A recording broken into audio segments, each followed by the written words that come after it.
Ketahuilah bahwasanya Al-Quran adalah pemberi nasihat yang tulus dan tak pernah menipu,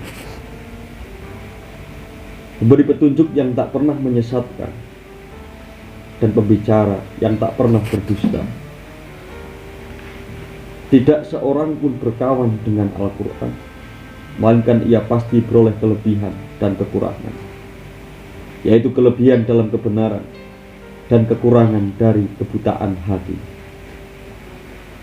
Ketahuilah, tiada suatu kebutuhan setelah Al-Quran, dan tiada suatu kecukupan sebelum Al-Quran. Jadikanlah ia sebagai penawar segala penyakit yang kamu derita, dan penolong dalam mengatasi segala nestapa. Dialah pengobat segala penyakit yang terparah berupa kekufuran, kemunafikan, kebodohan, dan kesesatan. Mintalah dari Allah segala kebaikan dengan mengikuti Al-Quran. Mendekatlah kepada Allah dengan mencintai Al-Quran. Ingat,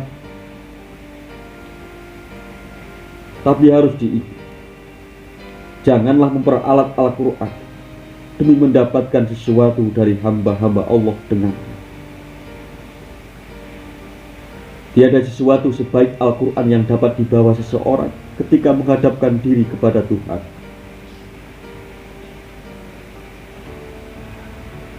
Al-Quran adalah pemberi syafaat yang beroleh izin dan dikabulkan syafaatnya. Ia adalah pembicara yang dipercaya ucapannya. Maka barang siapa disyafaatkan baginya oleh Al-Quran di hari kiamat, niscaya akan terkabulkan syafaatnya.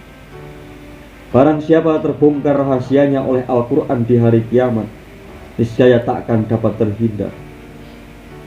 Akan terdengar seruan di hari kiamat,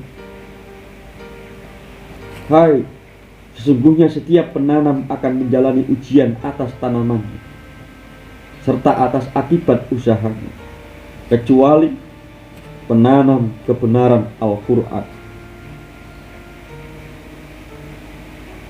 Oleh sebab itu, jadilah kamu di antara para penanam dan pengikutnya. Jadikanlah ia sebagai penunjuk jalan menuju Tuhan. Ikutilah nasihatnya dan curigailah pendapat dirimu sendiri bila berlawanan dengannya, atau kecenderungan nafsumu bila menyimpang darinya. Tetapkanlah dirimu dalam kebaikan amal. Ingatlah akan kedatangan akhir hayatmu.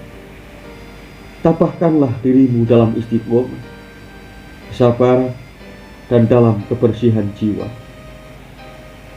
Masing-masing kamu pasti sampai ke akhir hidup. Karena itu capailah hal itu dalam ketobatan dan kebaikan. Kamu memiliki panji Al-Quran, maka bernaunglah selalu di bawahnya. Sesungguhnya agama Islam memiliki tujuan, maka perhatikanlah tujuannya itu. Berangkatlah menuju Allah dengan melaksanakan hak yang diwajibkan atas kamu dan juga telah dijelaskan bagimu.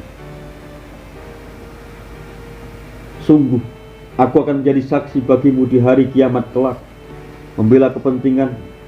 Ketahuilah takdir dahulu telah berlangsung, qadha yang lalu telah berdatangan, dan aku kini ingin mengingatkanmu tentang janji Allah dan hujjahnya.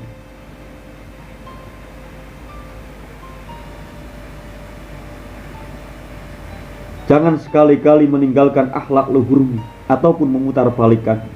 Kekanglah lidahmu, sebab ia bagai kuda amat liar yang nyaris melemparkan penunggangnya. Demi Allah, tak kulihat seorang hamba beroleh manfaat dari ketakwaannya, kecuali bila ia senantiasa menjaga lidahnya. Seorang mukmin bila hendak mengatakan sesuatu, akan mempertanyakan terlebih dahulu dalam hatinya.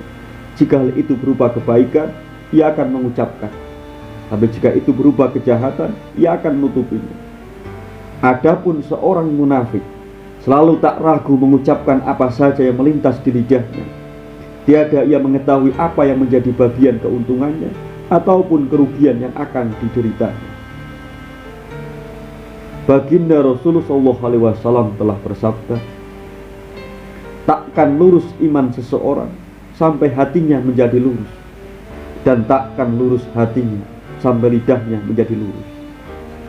Karena itu, barang siapa di antara kamu dapat menjumpai Allah, kelak dalam keadaan suci dari noda yang menyangkut darah dan harta kaum muslim, bersih lidahnya dari segala yang menyangkut kehormatan mereka.